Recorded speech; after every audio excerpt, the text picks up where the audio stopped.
खुलुमबाय आं दिनै JSP Advice 365 चेनेलनिफ्राय मोनसे गोदान कन्टेन्ट लानानै फैदों। बे कन्टेन्टआव आं सुबुं माहारिनि आखल आखु आरो सुबुं माहारिनि आखल आखुजों मासे जिबौनि समायथिजों मा फाराग दं, मानसि आरो जिबौनि गेजेराव मा फाराग दं, मानसिफोरखौ नुनायाव बिराद सोद्रोम गुनि गियानि बादि नुयो, खायसे ओरैबायदि सुबुं दं ओरैबायदि गोदै गोदै राव बुङो, ओरैबायदि मोजां मोजां बेबहार खालामो, नाथाय बिनि गोरबो सिङाव हाबनानै नायोब्ला मासे जिबौ गांसोमासो जेन' बिनि गोरबो बिखायाव हाबना दं।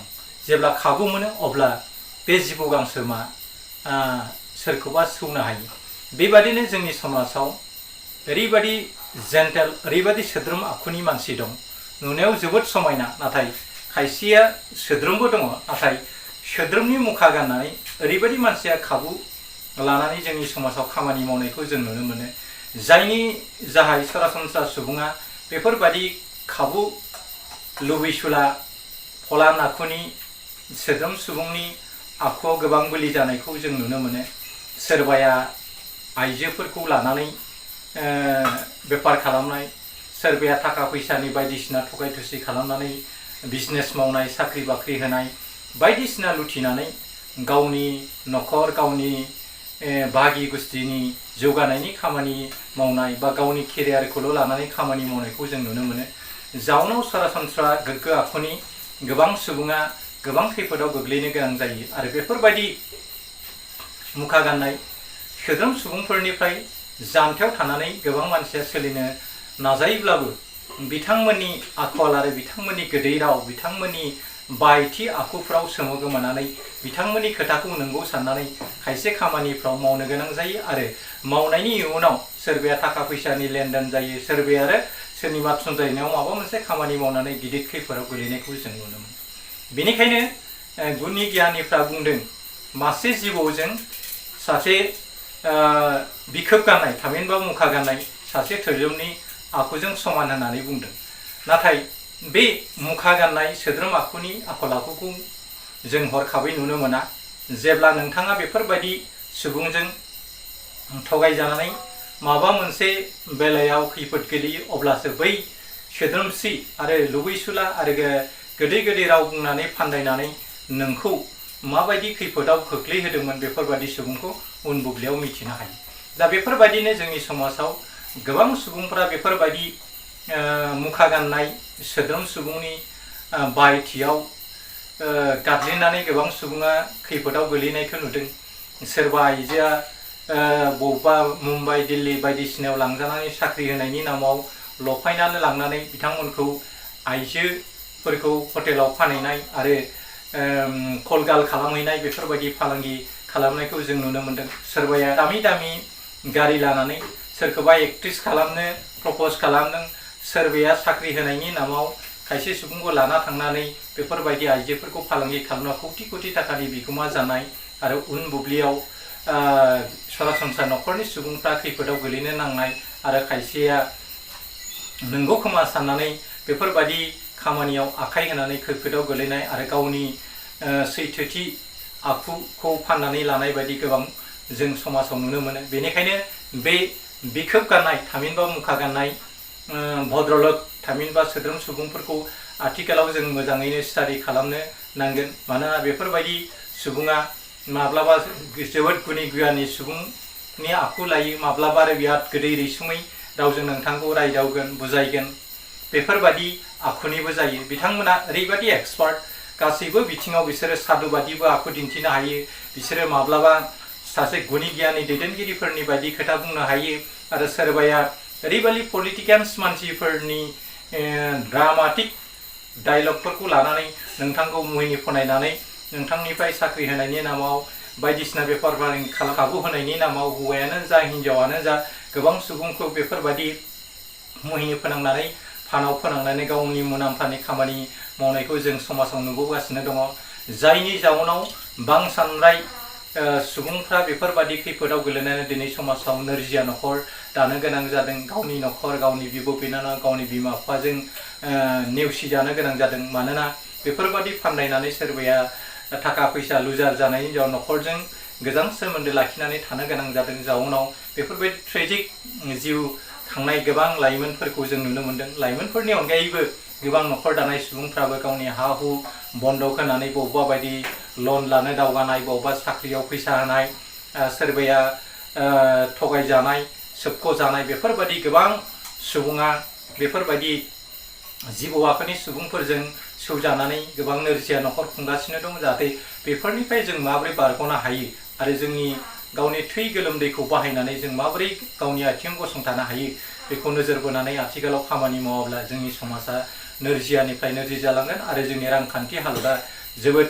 नोरजिया जागोन आरो बै मुखा गाननाय सुबुंफ्राल' कौटि कौटि थाखानि बिगोमा जानानै जोंनि समाजखौ बेबादिनो बेले बेजे खालामबोबाय थानायखौ जों नुनो मोन्दों। आरो बेफोरबादि थाखा फैसाजों मुहिनि फोनांजानानै बबेबा मोनसे साख्रि बाख्रिनि नामाव थगायजानाय, हा हु फाननानै थाखा फैसा हैनानै लुजार जानाय, बेफोरबादि न'खर नोरजिया जानाय जों गोबां नुदों। जाहाथे बेफोरनिफ्राय जों माबोरै रैखाथि मोनो आरो नंगुबै रियेलिटिखौ नागिरनानै नोंथांमोना खामानि मावाब्ला गोबां बिथिङाव सौदावनो गोनां जागोन। आं बेफोरबायदिनो गोबां खैफोदजों मोगा मोगि जानांबाय आरो जिउआव 1 लाखनिफ्राय लानानै 25 लाखनि गोजौसिमहालागै आं एक्सिडेन्ट जानाय सासे सुबुं। आं आथिखालाव मानसिफोरनि आखल आखु आरो मुखा गाननानै मानसिया माबादि आखु बाहायनानै मानसिखौ माबादि खैफोदाव खोलैयो आरो सोरबादिया माबायदि, बेफोर मानसिखौ आं आथिखालाव नुब्लानो सिनायनो हानाय बायदि जाबाय। माने जिउआव थगायजायै दासिम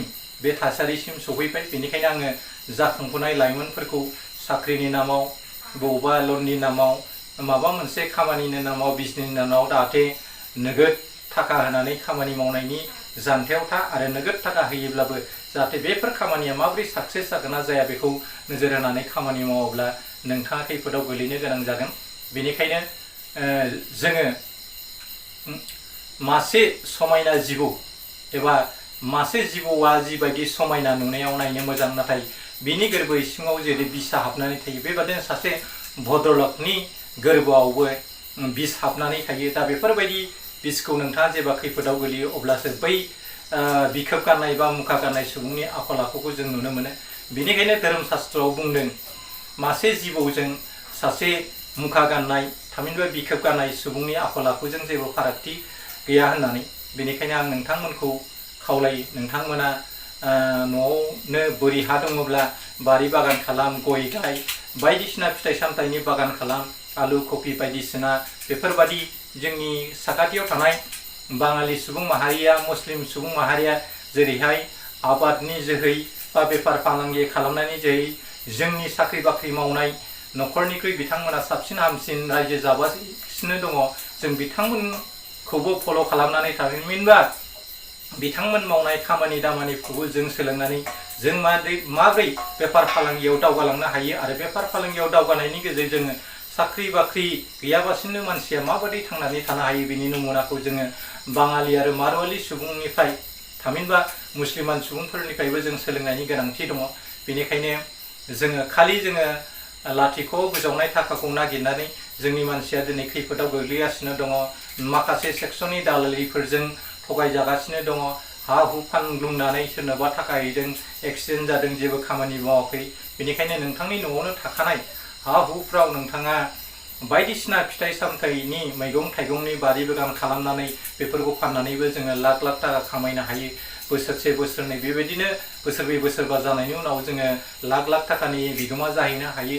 नोंथाङा जुदि बिगासेनिफ्राय बिगानै, बिगाथाम, बिगाब्रै, बिगाबा बेफोरबायदि बोरि हा दङब्ला नोंथाङा गयनि आबाद मावोब्लाबो खम समनि गेजेरावनो नोंथाङा 8 बोसोरनि गेजेरावनो गयनि आबादखौ मोनो आरो बे गयनि आबादखौ नोंथाङा खमावनो 25 बोसोरसिम गोब फिथाइ गया थायो। दा बेफोर समसिम नोंथाङा फिन गोदान गायफिनाबासिनो माबोरै 25 बोसोरसिम नन स्टपलि बेनिफिट खालामनानै माबोरै लाख लाख थाखा खामायनो हायो आरो बेफोर थांखौ मोजां बिजनेसाव बाहायनानै नोंथाङा बेनिख्रुइ आरो बांसिन थाखा आरजिनो हायो। बेनिखायनो फै जोंबो एग्रिकालचार मेथडजों आथिखालनि बैग्यानिक पद्धतिजों बायदिसिना भिटामिन, बायदिसिना मुलि बायदिसिना होनानै आरो बेफोरखौ होआबासिनो जों माबोरै अर्गेनिक आबाद मावनानै जों गोग्गो देहा दानो हायो बेफोरखौ लानानै जोङो न'नि गोबोर, खानस्रिनि हासार बायदिसिना बाहायनानैबो मोसौ खि बोरमा खि बायदिसिना खिफोरखौ लानानैबो जों अर्गेनिक आबाद दैखांनो हायो। दा बेफोरबायदि लाइनजों जों जुदि थाङाब्ला जोङो माखासे बिखोब गारनाय दालालि सुबुंनि फानाव खैसारायाव गोलैनानै जोंनि लेखा गोरों गोबां सुबुङा बेबायदिनो खैफोद आफोद जागोन आरो बिथांमोना खैफोदाव गोलैनायजों लोगोसे न'खरनि बिमा बिफा आरो बे न'खरनि धोन सम्पथिया सिलिंखार जागोन। बेनिखायनो बेफोरबादि लाथिगाव थुंग्रि सिबाबासिनो जों नोगोद गावनि गोलोमदैखौ बिमा बैसोमुथियाव गसर होनानै जों माबायदि थाखा खामायनो हायो बेफोर लाइनखौ लानानै जों खामानि मावलांनांगोन। नङाब्ला जोङो गुबुन माहारिफोर बायदि रांखान्थियारि बिथिङाव उदांस्रि जानो हानाय नङा। मानोना जोङो खालि साख्रि बाख्रिखौल' होसोयो, नाथाय साख्रिनि रांखौ नोंथाङा दाननि उनावसो मोनो, नाथाय फालांगि एबा बिजनेस मावनाय थाखाया नोंथाङा सानफ्रोमबो बे थाखाया हारसिंनो खारबाय थायो। बेनिखायनो जोंनो इक'नमिक फ्रिडम नांगौब्ला, रांखान्थि बिथिङाव उदांस्रि नांगौब्ला जोङो बिजनेस खालामनो रोंनांगोन। जेरै मुस्लिम, बाङालि, मारवाली आरो बायदि सुबुं माहारिफ्रा दिनैनि समाव साख्रि बाख्रि लायाबासिनो बिथांमोना मालायनोसो साख्रि होदों आरो गोबां सुबुंफोरखौ लानानै एग्रिकालचार बिथिङावनो होन बा बायदिसिना इन्जिन बायदिसिना बानायनाय बिथिङावनो होन बायदि बिथिङाव बिथांमोना गावसिनि गोलोमदैखौ गारनानै दिनै खामानि मावगासिनो दं। जायनि जाहोनाव बिसोरो जोंनि ओनसोलाव फैनानैबो गोबां लाख लाख थाखा खामायगासिनो दं। बेफोरखौ जों फल' खालामनानै जुदि खामानि मावोब्ला जोंनि बर' माहारिफ्राबो बा आसामाव थानाय माखासे सेक्सननि सुबुंफ्राबो बेफोरबायदि बिजनेस मावनानै जोंबो रांखान्थियारि बिथिङाव जौगाहोनो हागोन आरो गथ' गथायखौ मोजां लाइनाव लांनानै बेफोर गथ'खौ doctor, engineer, IAS, IPS, CCS फरायहोनो हागोन। नङाब्ला जों उन बुब्लियाव खालि आबादनि सायावल' थारमाने गोदोनि आबाद खालामनाय खान्थि माइ आबाद मावनायखौल' जों नोजोर होनानै बुंबाय थायोब्ला नेबाय थायोब्ला जानाय नङा। जों बेखौ माबोरै रटेसन सोलाय सोल' माबोरै खालामनो, माइ आबादनि उनाव माबोरै कफि गायनो हायो, कफि गायनायनि जाव जों माबोरै आलु फान्थाव मैगं थाइगं बायदिसिना हाइजें आरो बायदिसिना बे बेसादफोरखौ माबोरै गायनानै जों थाखा खामायनो हायो, खम समनि गेजेराव जों माबोरै नोगोद रां खामायनो हायो, लोगोसे बेफोर बेसादफोरखौ जों खाथिनि मार्केटाव माबायदि मेथडै जोङो रेजिस्ट्रेसन खालामनानै पेकिं खालामनानै माबायदि जों साप्लाय होनो हायो आरो बे जोंनि न'आव दिहुननाय अर्गेनिक मुवा बेसादफोरखौ जों गुबुन हादोराव माबोरै आथिखालनि इनफरमेशन टेक्न'लजिनि जुगाव जों माबोरै बेखौ पेकिं खालामनानै अनलाइननि जोहै जों माबोरै खामानि मावनो हायो बेफोरखौ जों सोलोंनांगोन। अब्लासो जोङो फरेन कान्ट्रिजों बेफोरबायदि जगाजग खालामनानै खामानि मावलांबाय थायोब्ला जोंनि लाइमोनफ्रा साख्रि बाख्रि गैयाबाबो बेफोरबायदि लाइनजों जों गोबां खामानि मावनो हागोन। लोगोसेयावनो नोंथाङा गोग्गो रां आरजिनायजों लोगोसे नोंथाङा बायदि बिखोब गाननाय मुखा गाननाय सुबुंफोरनिफ्राय नोंथाङा रैखाथि मोनगोन। बेनिखायनो बुंनाय जादों नोंथाङा अरायसम गोग्गो आखु दानो थाखाय बा गोग्गो खामानि मावनायनि जोहैसो नोंथाङा गोग्गो रां मोनगोन आरो लाथिखौ नोंथाङा मालायनि राव मालायनि मुहिनि गोनां सालायनि राव गब'नानै थाङोब्ला नोंथाङा मासे जिबौ बादि, जिबौआ जेरैहाय न'नियाव समायना बेफोरबायदि बै मुखा गाननाय सुबुंफ्रा नोंथांखौ जिबौ जानानै नोंथांनि धोन दौलत थाखा फैसाखौ सुजिनानै नोंथांखौ खैफोदाव गोलैगोन आरो जोंनि समाजा नोंथांजों लोगोसे गोबां लाइमोनफ्रा बेफोरबायदिनो सिलिंखार जानायखौबो जों नुनो मोनदों। बेनिखायनो फै जों आथिखालाव जोंनि मावनाय जोंनि दांनायफोरखौ जोङो गुबुन मेथडैनो थांनो, जोंनि बैसो जानाय लाइमोनफ्रा माबायदि जों साख्रि बाख्रि मावाबासिनो जों माबोरै बिजनेस फालांगि खालामनानै रांखान्थि बिथिङाव जौगानो हायो बेखौ नोजोर बोनानै खामानि मावाब्ला जोंनि बर' समाजा जौगानायनि बिथिङाव जोङो जाबादि मिजिं लानांगौ बेबायदि मिजिं लानो हानाय नङा। बेनिखायनो आं खावलायो जाखांफुनाय लेखा गोरों लाइमोनफोरखौ खालि साख्रिनि सायावल' बेस खालामना थायाबासिनो फालांगिनि बिथिङाव आखाय होनानै मोजां खामानि मावगोन होननानै आं मिजिंथियो। लोगोसेयावनो बेफोरबायदि लाइनजोंबो गोबां थाखा खामायनो हानायनि लामा दं। दा आं कन्टेन्टखौ बारा गोलाव खालामनो सानला।